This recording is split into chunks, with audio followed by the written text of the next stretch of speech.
Então, muito boa tarde, pessoal. Tudo bem com vocês? Como é que vocês estão? Então, hoje a gente tá aqui para mais uma explanação do Evangelho, né? Eu sou a Astrid. Eu sou o Leandro. Então, esse é um trabalho para quem não conhece, para quem tá chegando agora, né? Tá tendo o seu primeiro contato aí com a doutrina. Esse é um trabalho que a gente já fazia na Casa Espírita antes, né? Toda terça-feira, das 2 da tarde até 2h30, 2h45, né? No qual é um trabalho que a gente segue na sequência do Evangelho, né? Na sequência dos trechos do Evangelho segundo o Espiritismo, que é este livrinho aqui. E na explanação de hoje, a gente vai fazer a continuação do capítulo 16, Não se pode servir a Deus e a Mamon, que a gente já iniciou ele, né, na explanação passada, semana passada, e hoje a gente vai terminá-lo. Então, a gente vai fazer desde o item 6 até o item 15, que é até o final desse capítulo, né? Então, é isso. Agora a gente vai, então, fazer a nossa prece de abertura, né, pra gente começar aqui. Então, quem se sentir à vontade pode fechar os olhos, quem não quiser pode só mentalizar. Então, vamos acalmar o nosso coração, serenar a nossa mente. E agora eu vou ler a prece de Caritas. Deus, nosso Pai, que tendes poder e bondade, dai força àquele que passa pela provação. Dai luz àquele que procura a verdade. Ponde no coração do homem a compaixão e a caridade. Deus, dai ao viajor a estrela guia, ao aflito a consolação, ao doente o repouso. Pai, dai ao culpado o arrependimento, ao espírito a verdade. À criança o guia, ao órfão o pai. Senhor, que vossa bondade se estenda sobre tudo o que criastes. Piedade, Senhor, para aqueles que vos não conhecem, esperança para aqueles que sofrem.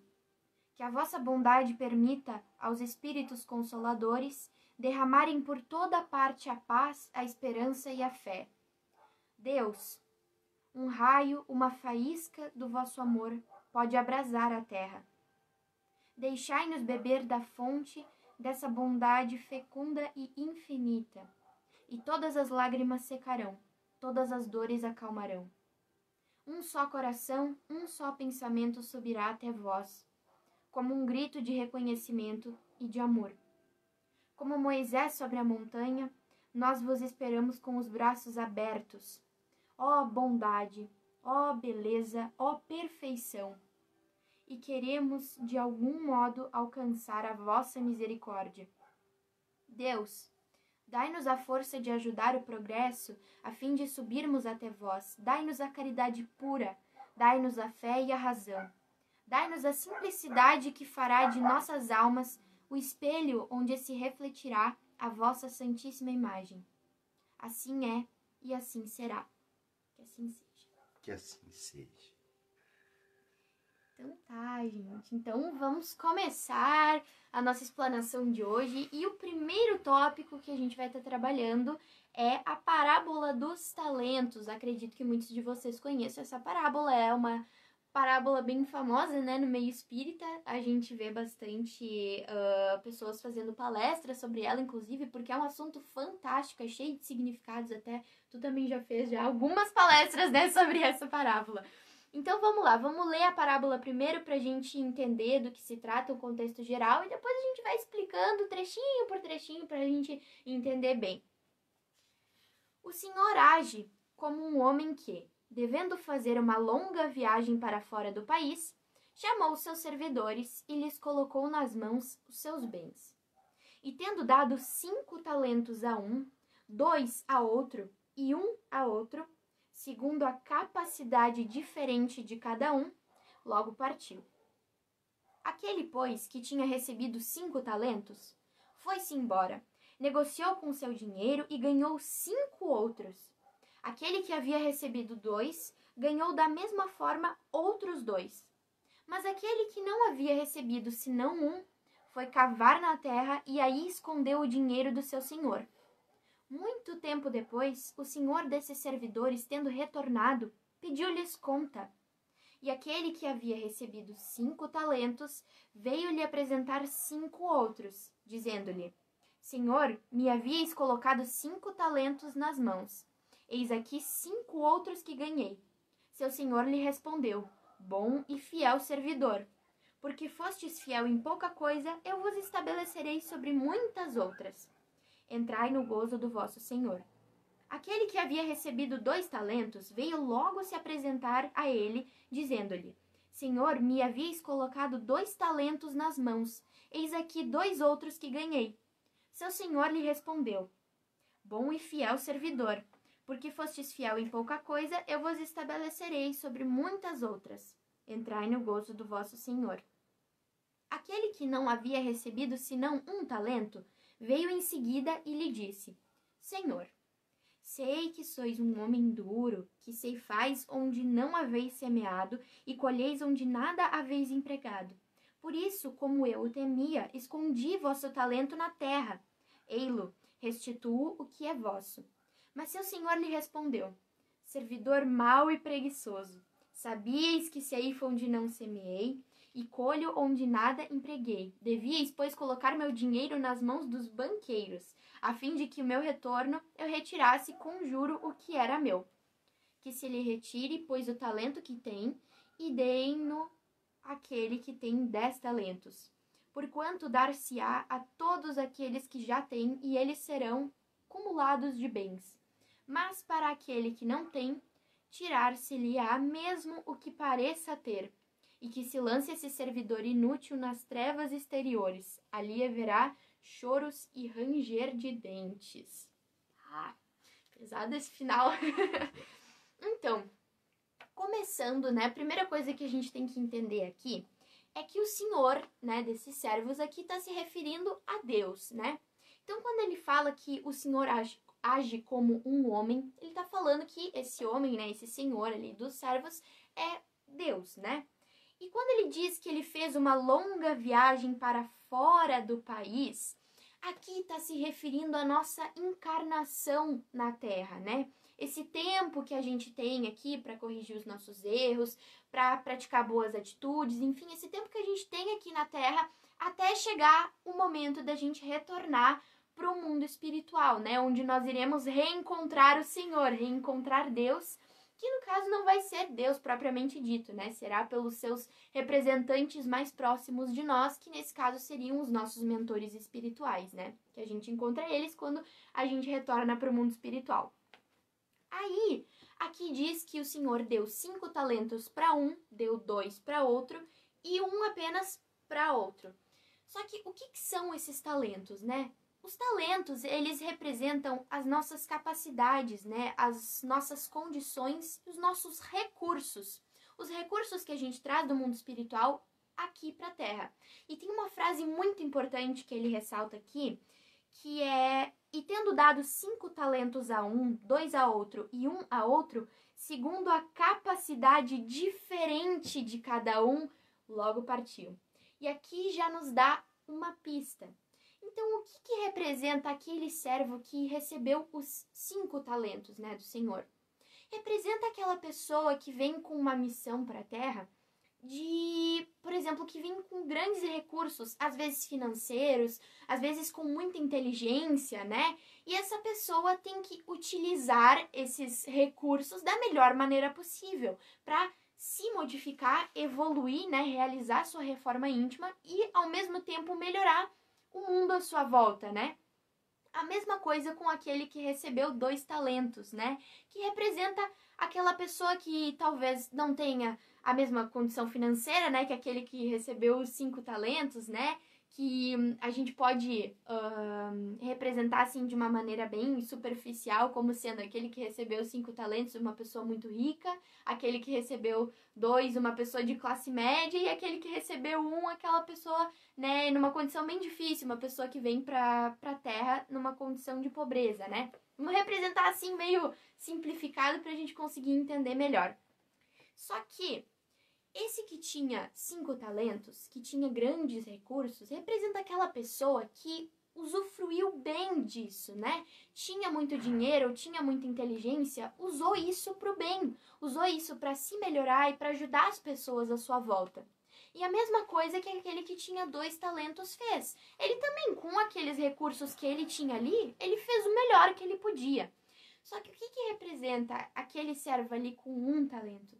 Representa aquela pessoa que vem para a terra, mas só passa por esse estágio aqui.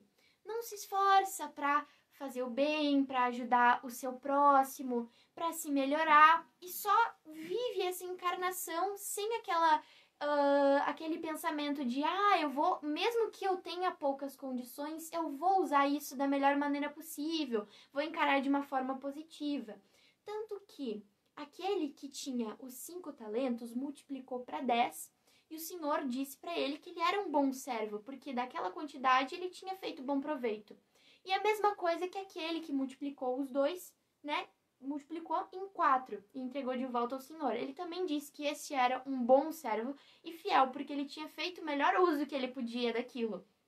Só que, o que ele disse para aquele que pegou e enterrou na terra, né, aquele talento, que só devolveu o mesmo talento? Ele disse que era um servo preguiçoso, né, e mau, que não tinha se esforçado. Então, a gente pode trazer isso para nossa vida, gente, pensando... Poxa, a gente pensa, né? Qual será que foi aquele que fez o melhor uso, né, dos talentos? Aquele que mais multiplicou, que foi o mais meritório? Será que foi aquele que devolveu os 10 talentos para o Senhor? Não, gente. Porque tanto aquele que devolveu 10 e tanto aquele que devolveu 4, os 2 multiplicaram. Os 2 fizeram o melhor que eles podiam. Então, aquele que não fez nada é o que está errado. E é a mesma coisa que acontece quando a gente vem para a Terra. A gente pode, na nossa visão, pensar, poxa, mas eu não tenho tanto dinheiro assim, como é que eu vou ajudar as outras pessoas? De repente, se eu ganhasse na Mega Sena, eu ia ter mais dinheiro e eu ia poder ajudar os outros. Mas agora, na condição que eu tenho, é impossível, né? E aí é que tá. A gente tem que pensar que, independente da nossa condição aqui, a gente tem que se esforçar para fazer o nosso melhor. Então, por isso que ele diz aqui no final do texto que lance esse servidor inútil nas trevas exteriores. Ali haverá choros e ranger de dentes. Claro que aqui é uma metáfora, né? Mas tá falando, às vezes a gente brinca, né? Falando sobre aquele estágiozinho no umbral que a pessoa passa lá para pensar, né? Nas coisas ruins que ela fez ou também no bem que deixou de fazer. Então, essa que é a questão, a gente não tá aqui só para não fazer o mal, a gente tá aqui para fazer o bem também. Então, é isso que essa parábola representa, né? Os recursos que a gente traz aqui são esses que a gente tem que usar da melhor maneira possível para que a gente consiga ser bem-sucedidos no nosso projeto encarnatório, né? Para que a gente consiga fazer bom uso disso. Então, esse foi um apanhado geral desta parábola, né? Espero que vocês tenham conseguido entender bem. E agora eu vou passar a palavra para o meu pai, que ele vai fazer o resto da nossa explanação de hoje. Sensacional a entrada da Astrid, a reflexão que ela fez. E eu quero trazer o outro lado, o lado B, né? Para quem é da época do vinil, o lado B da parábola dos talentos, pessoal, para poder introduzir com vocês o próximo tema, que é as provas da riqueza e da miséria. Se o servo que ganhou 1 talento tivesse multiplicado por 2, ele teria feito tanto quanto aquele que multiplicou por 10. Hipoteticamente, aquele que ganhou 5 talentos, se tivesse enterrado 5 e devolvido 5, e aquele que ganhou 1 tivesse multiplicado para 2, quem iria para as trevas exteriores era aquele que ganhou 5 talentos. O que significa isso, pessoal? No caso da parábola dos talentos, existe essa alusão com as condições financeiras. Mas ganhar 5 talentos, ganhar 2 e ganhar 1 não está somente subordinado a questões financeiras, e sim a capacidade que tu tem de se melhorar e melhorar o mundo à tua volta.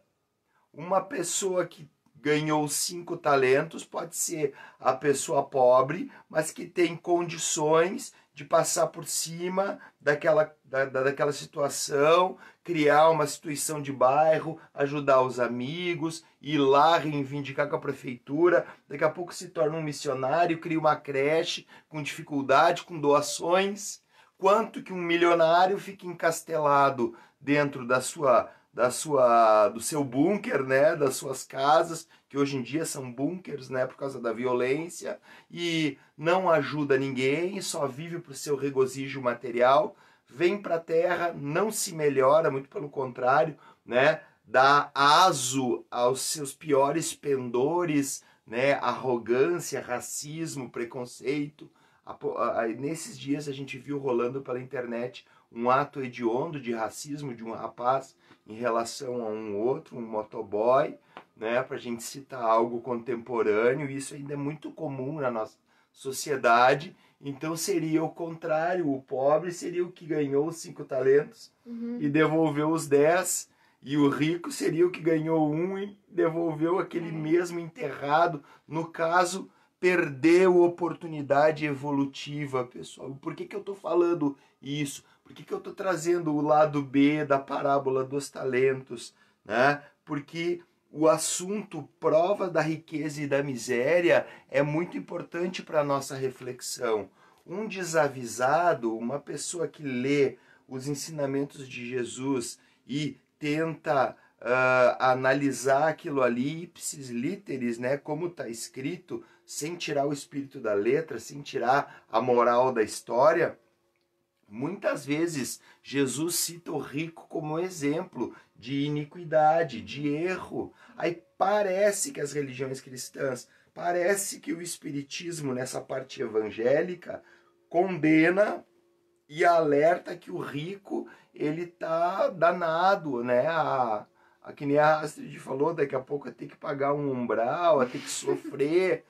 Gente, tanto a riqueza quanto a pobreza são provas iguais, de igual teor. Alguns palestrantes, alguns filósofos espíritas dizem que a riqueza é uma prova pior que a pobreza, porque a riqueza ela te incita à cupidez, a busca pelas sensações físicas materiais, a promiscuidade, a esse tipo de coisa. E a pobreza não, a pobreza ela te obriga a ter que sobreviver e te obriga a ter que evoluir. Não, o ser humano é dotado de livre-arbítrio, pessoal, e nós estamos no século XXI e atingimos um nível evolutivo intelectual em que tanto pobre quanto rico, eles têm as mesmas condições de evolução moral hoje em dia. Não existe mais a riqueza é um fardo pesado e a pobreza é um fardo mais leve. Não, o pobre ele pode escolher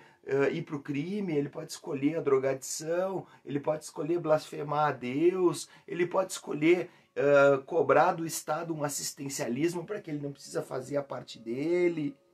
Como ele pode escolher também o trabalho de união com aqueles que estão na mesma situação e honestamente trabalhar, batalhar para ter uma vida digna. E o rico também, pessoal.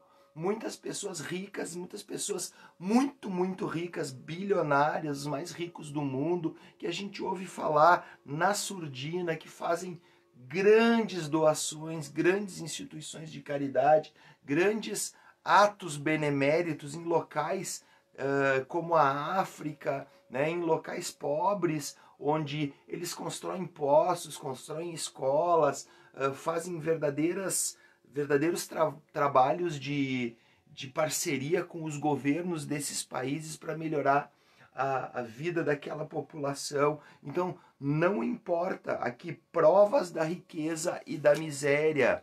Antigamente, lá antigamente, né, século XVI, século XVII, século XVIII, existia uma aristocracia, existia um padrão social que meio que obrigava com que a pessoa que fosse rica tivesse que agir daquela maneira, porque senão ela não ia ser aceita pelos seus pares.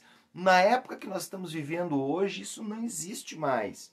A pessoa que é rica e age assim é porque ela quer, ela não vai ser coagida pela sociedade a agir dessa maneira, ela não vai sofrer sanções se ela for vista ajudando um pobre. Pelo contrário, hoje em dia, inclusive nos meios sociais mais elevados, tem se valorizado muito a caridade e o altruísmo. Eles têm entre eles admirado quem segue esse caminho, pessoal. 2 exemplos aqui, para a gente fazer um paralelo ao que Jesus disse, à época de Jesus, ao passado e ao momento atual. Quando Jesus disse ao jovem que o interrogava, que a gente falou lá no Evangelho da terça-feira passada, sobre os meios de ganhar a vida eterna, que se fizesse todos os seus bens e o seguisse, se desfizesse de todos os seus bens e o seguisse, não pretendia estabelecer como princípio absoluto que cada um deve se desfazer do que possui, e que esse é o único preço da salvação, mas simplesmente mostrar que o apego aos bens terrenos é um obstáculo à salvação. Tanto o rico quanto o pobre podem demonstrar apego aos bens terrenos. Mas como? O pobre não tem nada, como é que ele vai demonstrar apego? Através da sua rebeldia, através da raiva que ele vai demonstrar, da blasfema contra Deus, da não aceitação da sua situação. Aquela pessoa que é pobre e resolve ser um pária da sociedade é porque ela é apegada aos bens materiais e ela está revoltada justamente por não tê-los. Mas se ela tiver a oportunidade de ter, quem me diria que ela não agiria como um rico déspota? Ela só está na posição de pobre. Então, muito cuidado. Jesus Cristo, quando ele falou para o rapaz pobre, o rapaz rico lá, vende tudo aos pobres, dá tudo aos pobres e me segue, ele estava dando um exemplo justamente disso. Não tem nada de errado em tu ter dinheiro, não tem nada de errado em tu ter posses, em ter bens materiais, não tem nada de errado a pessoa ser pobre, ser qualquer coisa. O erro está no ato, na atitude, na maneira como a gente vai gerenciar a nossa situação. Recebeu 5 talentos em forma de bem material, 5 talentos em forma de inteligência, 5 talentos em forma de evolução moral para fazer uma revolução numa comunidade pobre. Multiplica para 10.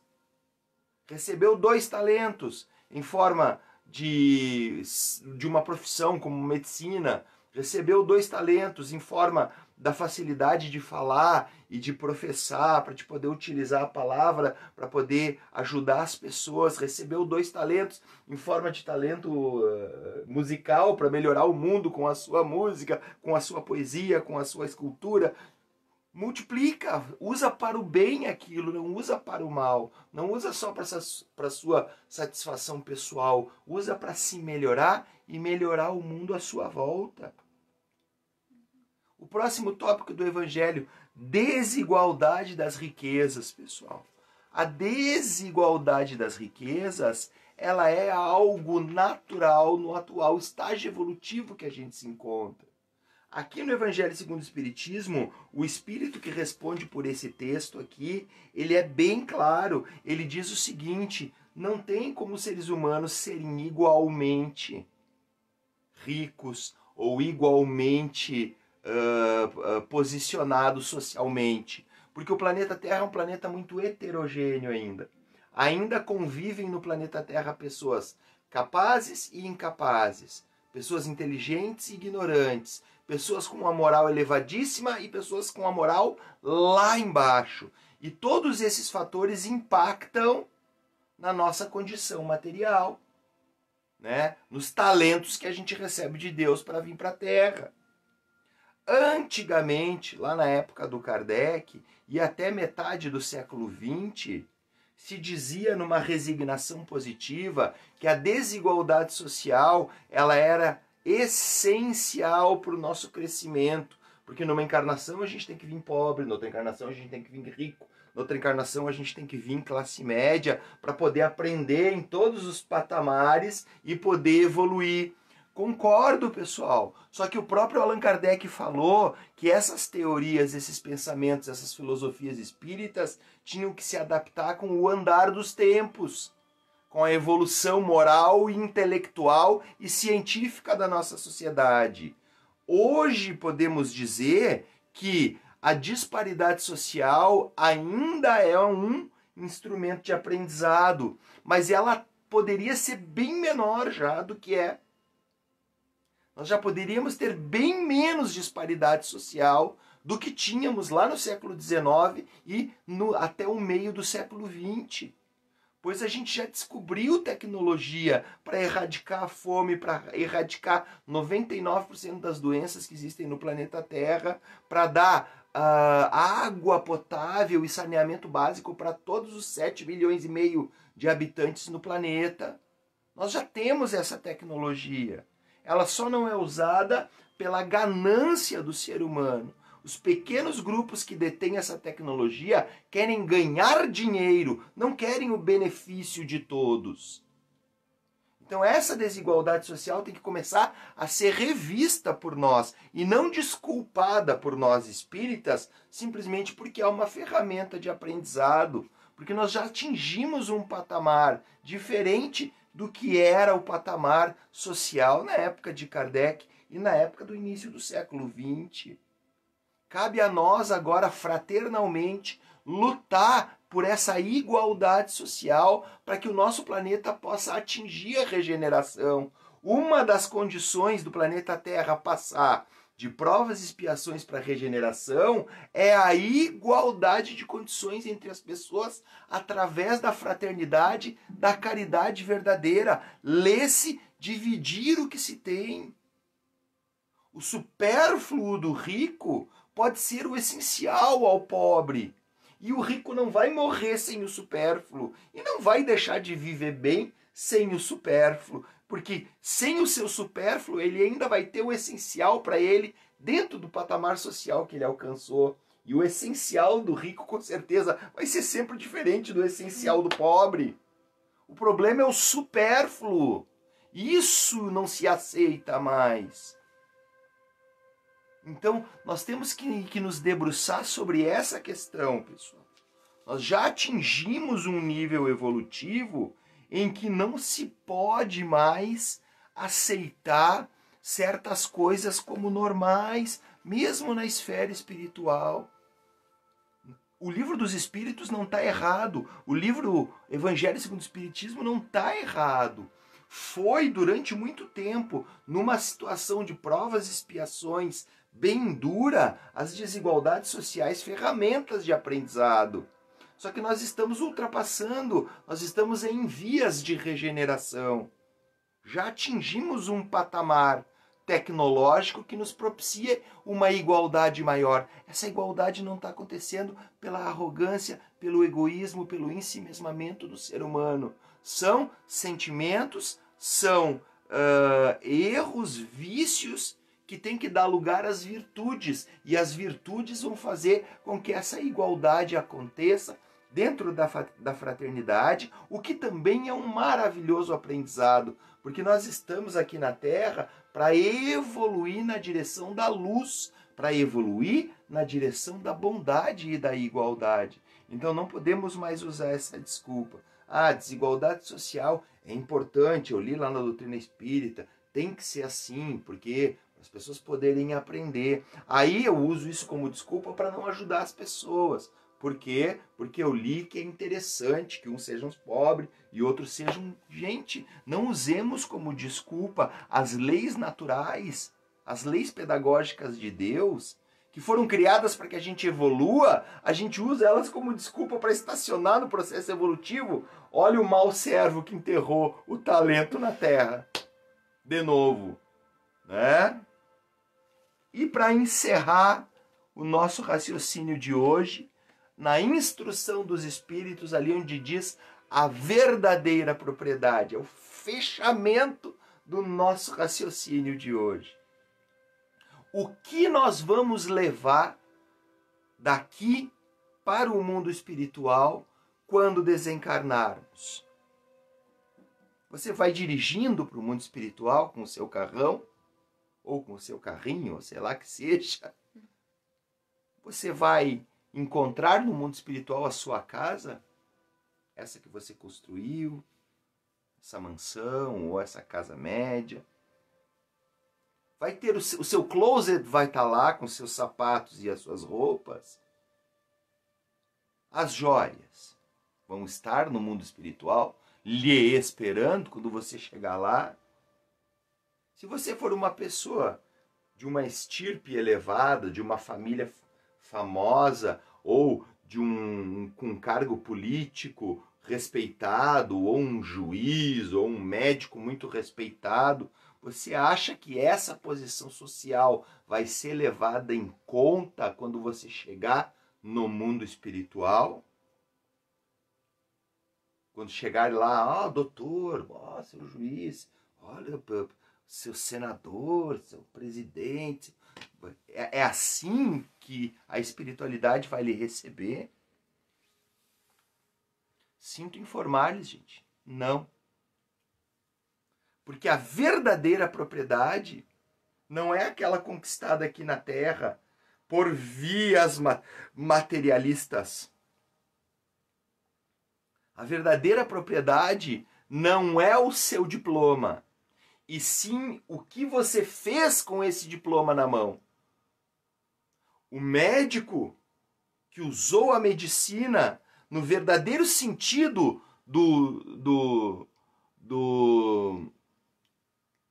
quando faz lá o juramento de Hipócrates, né? O juramento do médico, tinha me fugido a palavra, aquele médico que atende as pessoas, que é caridoso, que atende mesmo as pessoas que não têm dinheiro para pagar, que faz de tudo para melhorar o meio em que vive, esse médico vai ser respeitado, recebido com elevação do outro lado, não por ser médico, mas por ter sido uma pessoa caridosa. Tanto quanto o gari da prefeitura, o varredor de rua, que era bondoso com seus colegas, era simpático com os transeuntes na rua, fazia o seu trabalho com amor, vai ser recebido como um par, junto com aquele médico caridoso. Aquele milionário que usou todos os seus recursos para melhorar o mundo, para melhorar a condição de vida de pessoas paupérrimas, vai ser recebido pelas suas atitudes, não pelo seu dinheiro, tanto quanto aquele pobre que lá no bairro pobre fez toda uma revolução, fez toda uma reformulação, auxiliou, né, a melhorar a vida das pessoas. A verdadeira propriedade do ser humano é aquilo que nós construímos com as nossas ações. Pensamento, fala e ação coerentes com os preceitos evangélicos de Jesus, com os ensinamentos da doutrina espírita, no nosso caso, que nos prega que o verdadeiro sentido da vida do ser humano é nascer, renascer, evoluindo sempre rumo à luz. A doutrina espírita nos ensina que nós somos seres criados simples e ignorantes por Deus, e Deus, como é a paternidade divina, é o nosso Pai maior, ele colocou em nós as próprias características. Se vocês olharem bem, o filho sempre tem as características do pai. Se não for fisicamente, né, na personalidade, características. Então, se Deus é nosso pai, nós temos as características de Deus dentro de nós. E Deus é puro amor, pura bondade. Então é para lá que a gente está caminhando. Então essa é a nossa verdadeira propriedade. Nossa verdadeira propriedade, quando o Chico Xavier dizia assim para as pessoas, faça o bem, arrume a sua malinha. As pessoas dizem, mas como assim? Arrume a sua malinha. Porque quando tu for para o outro lado, dentro da tua malinha, o que vai ter? Vai ter as coisas boas que tu fez. As caridades, o altruísmo, aquela palavra amiga, a fraternidade, o relevar o defeito alheio. É aquilo ali que tu vai encher a tua malinha. Mas na lei de causa e efeito, nós levamos também as coisas ruins. Nós levamos aquela mala pesada que nos puxa para baixo, lá para o umbral também. Então, muito cuidado, né, como eu citei esses dias, que nem o Haroldo Dutra Dias, só vai você, né? Quem é que vai para o outro lado? Vai o médico, vai o juiz? Não, vai você. E o você que ele dizia é justamente isso. As nossas ações, nossas atitudes e a maneira como a gente utilizou os nossos talentos recebidos de Deus para que a gente pudesse ter essas ferramentas para trilhar a nossa caminhada aqui na Terra. Eu acho que ficou bem claro, né, pessoal? O objetivo desse capítulo. No nosso próximo encontro, iniciaremos o capítulo 17, Sede Perfeitos, um capítulo maravilhoso que fala justamente sobre essa caminhada, né? Sobre as virtudes que nós temos que desenvolver para continuar firmes nessa caminhada de arrumar nossa malinha da melhor maneira possível. E eu quero, já falando em Chico Xavier, né, já que eu citei o Chico, eu quero encerrar o nosso encontro de hoje pedindo a licença para vocês para fazer aquela oração que eu venho fazendo nas lives aqui, né, várias vezes, que é o Pai Nosso do Emmanuel, né, uma homenagem do Emmanuel para o Mestre Jesus, psicografia de Chico Xavier. Então vamos fechar os nossos olhos, elevar os pensamentos a Deus e sorver palavra por palavra desse texto tão lindo, desse avatar tão importante para a doutrina espírita. Nosso Pai, que estás em toda parte, santificado seja o teu nome, no louvor de todas as criaturas. Venha a nós o teu reino de amor e sabedoria. Seja feita a tua vontade acima de nossos desejos, tanto na terra quanto nos círculos espirituais. O pão nosso do corpo e da mente, dá-nos hoje. Perdoa as nossas dívidas, ensinando-nos a perdoar os nossos devedores, com o esquecimento de todo o mal. Não permitas que venhamos a cair sob os golpes da tentação de nossa própria inferioridade. Livrai-nos do mal que ainda reside em nós mesmos, porque só em ti brilha a luz eterna do reino e do poder, da glória e da paz, da justiça e do amor para sempre. Que assim seja. Muito obrigado, pessoal, e até a próxima, se Deus quiser e vai querer.